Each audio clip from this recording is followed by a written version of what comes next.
Over 100 years of horse racing history. And your home for what's happening today is Tommy Walski's Sport of Kings.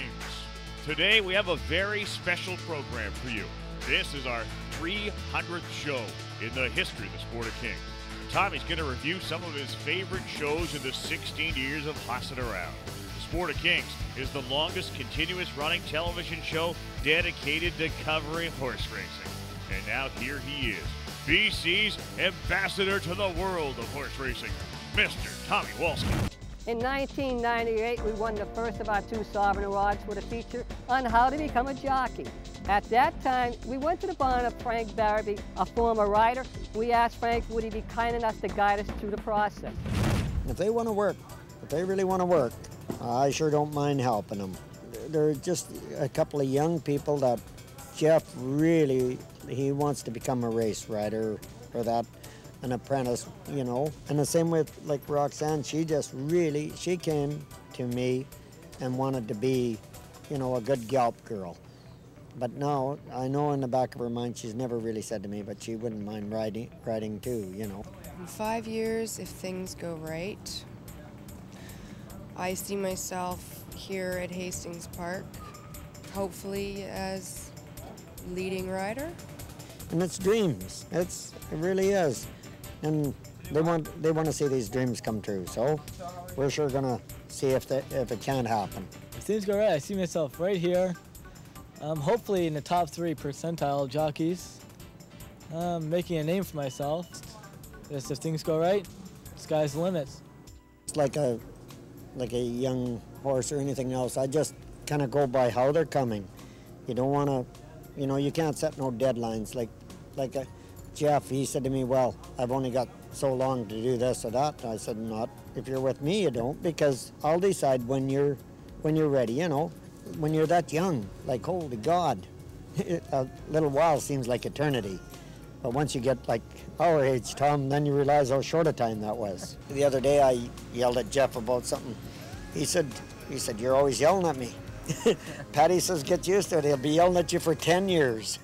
Now, as far as those 2 hopeful riders, Jeff Birmingham, he went south and became a top rider in the U.S. And as far as Roxy, she worked with Frank as an exercise person until this year and is now working outside of the industry. Now, we're taking it back to the year 1997. We're going to look at former NHL goalie and horseman Gerry Suitcase Smith, as he proved that not only does he love horses, he loves the Sport of Kings.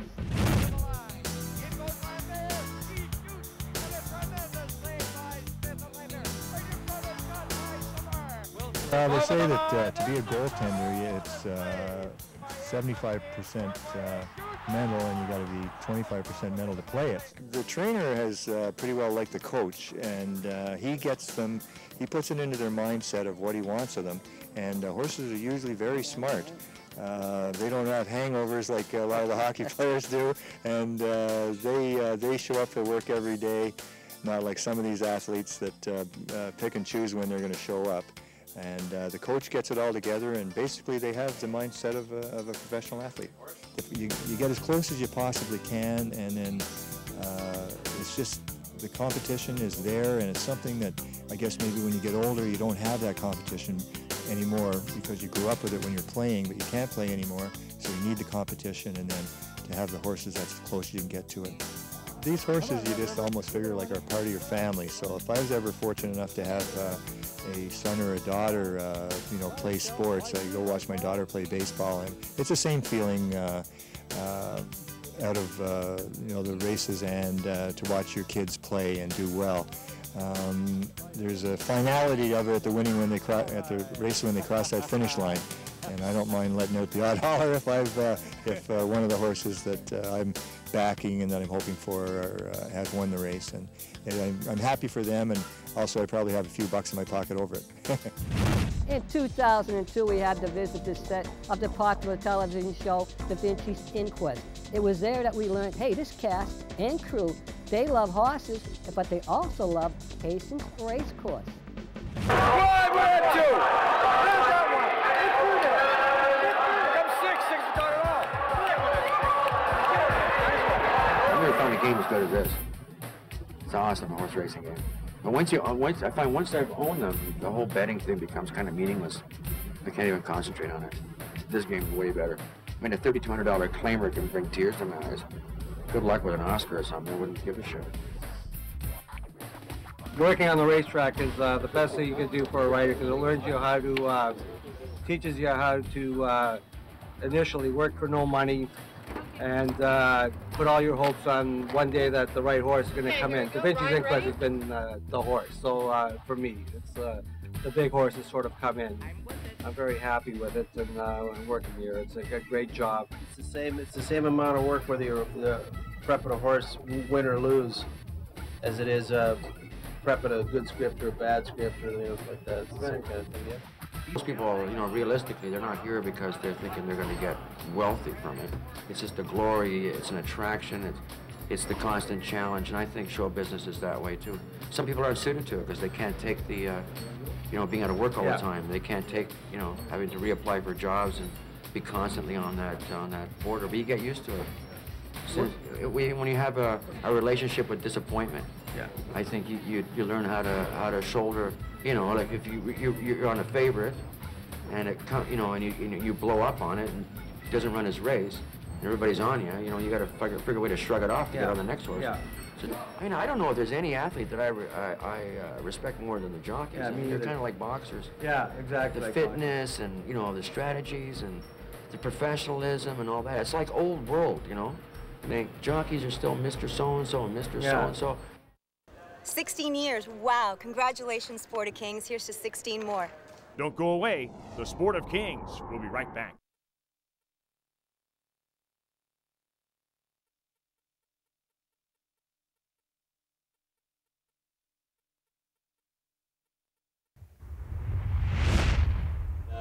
Happy to congratulate the Sport of Kings.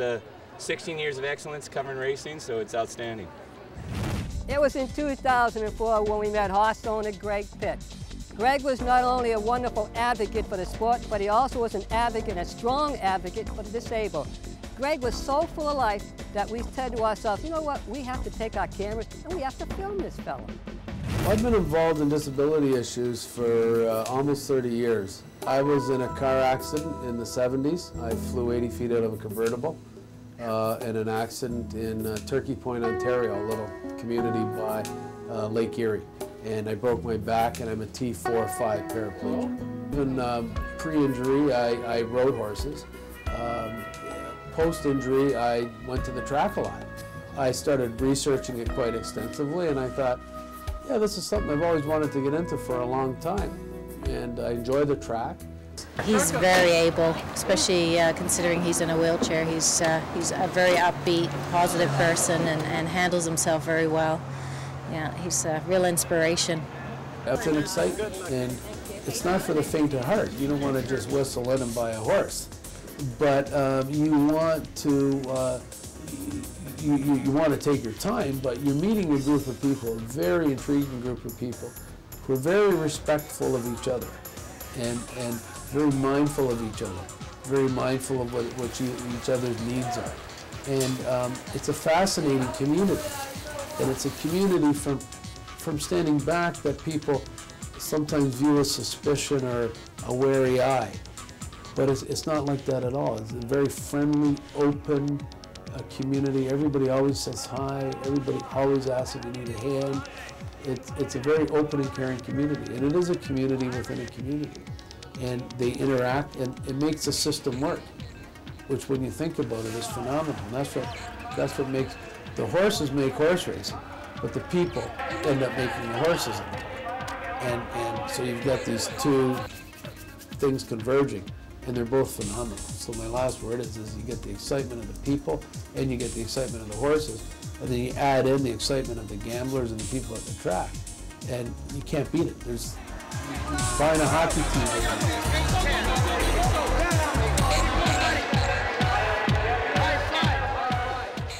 During our 16 years of covering the Sport of Kings, we had a chance to watch many a young rider get his chance here at Hastings Racecourse. Among them was Justin Stein. We were there when Stein rode his first race and had his first victory. Stein later went on to become one of the top riders in all of Canada. Justin. I didn't think that I could actually ride these kind of horses. I just thought they'd be too much for me, too much to handle. I didn't want to come out here and gallop horses on the track and be in anyone's way and make anyone upset or anything like that. And so I was really careful and cautious, and everyone was really welcoming here. It was really nice, actually. Everyone was really supportive towards me and helped me out a lot and gave me good advice. Came into the jocks room for the first time, and it was a great honor. Just I felt really lucky to be in there, and felt lucky that I got to start as soon as I did. I didn't know if I'd be able to ride this year or not even. And Justin quickly picked up mounts, and within a week, the big moment had arrived. Right there is My Irish Gun.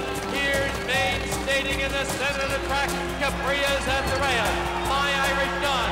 Maine stating from the outside. They'll hit the wire. It'll be a tight finish. Oh, I couldn't believe it. It was pretty amazing. The horse, we ran a little bit differently, and I just tucked in behind and just kept up to everyone else, and had lots of horse left at the end. When I come across the finish line, I didn't know if I'd won or not, but I gave a little wave just because it felt like I might have. So it was a lot of fun. Felt great. This is one of the biggest things I've done in my life so far, and I hope to do it for a lot longer. It was back in 1996 we had the privilege of doing a feature on former jockey, now valet at Hastings Racecourse, Gerry Brownell. It was an extremely emotional piece because Brownie was suffering with cancer. But because of his positive attitude, Brownie did something unique. He came to us and he said, "You guys mind filming this, because I think it would be a good story, because I am going to beat this disease." We listened to him. 11 years later, Brownie's still working in the jocks room, cancer-free. We did love doing this piece. When I found out I had this cancer, soon I talked to Dr. Murray, and he told me what he was going to do, and I said, "Well, can we postpone this until another week, because I got to finish my bowling. I've been bowling all winter, and we went into the finals." He said, "Well, this is cancer," and I said, "Well, okay, what the heck? Let's get on with it. Let's make the appointment." So that was it. After I got reading about it and I understood it more, and then when I talked to Dr. Murray and the nurses, I felt quite comfortable that, and then the first day I came in, I didn't know what to really expect, and I was quite nervous, and I never got sick at all the first day, and I had both bags the first shot, and then even the next day I was expecting it, and everything was fine. So I said, "Well, this ain't as bad as, as I thought it was going to be." So I feel good about being able to go to someone and tell them that they've got a disease that we can actually do something about, because it is a cancer where the treatment results are usually extremely good. Nothing's ever a home run, but nevertheless the odds are very excellent that the treatment will do what we want it to do. Well, I think, in this circumstance, Brownie was concerned about the nature of the treatments, that it might be a very difficult treatment. But I think the way things have gone, the treatment is working as well as could be expected, and the side effects are manageable. He has side effects, but they're manageable. And so overall, things have gone well, and it's in large measure because of him being able to soldier on with it. He can't wait to get back and say hi to the guys, just even if it's while I go to a race, he's back to say hello. And then he likes to go in the mornings and visit them as soon as he can, even before he can go to work. When I'm done all this, I'm going to go back to the race. I'll be back. Hi, I'm Manny Sabrell, and I'd like to congratulate the Sport of Kings on 16 years of excellence in covering horse racing. It's a knockout of a show. Don't go away. The Sport of Kings will be right back.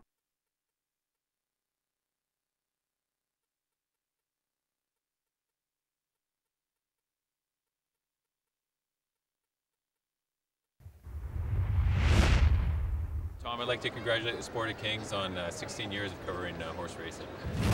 It was back in the year 2000 when we had the opportunity to catch up with Hall of Fame jockey Sandy Hawley. Hawley was here on behalf of Woodbine Racetrack to do some goodwill for both racetracks, Hastings and Woodbine. It also gave us a chance to learn a lot more about the successful recovery that Sandy had from melanoma cancer. A very enlightening feature. I was going around the barn one morning, and I hadn't even rode a race yet. I remember one of the trainers saying, "Hey, Jock, how you doing this morning?" I went, "Holy cow, they called me Jock. What a great thrill." 20 years ago, I was here at Hastings Park, And I'll tell you what, I remember coming in here just the other day,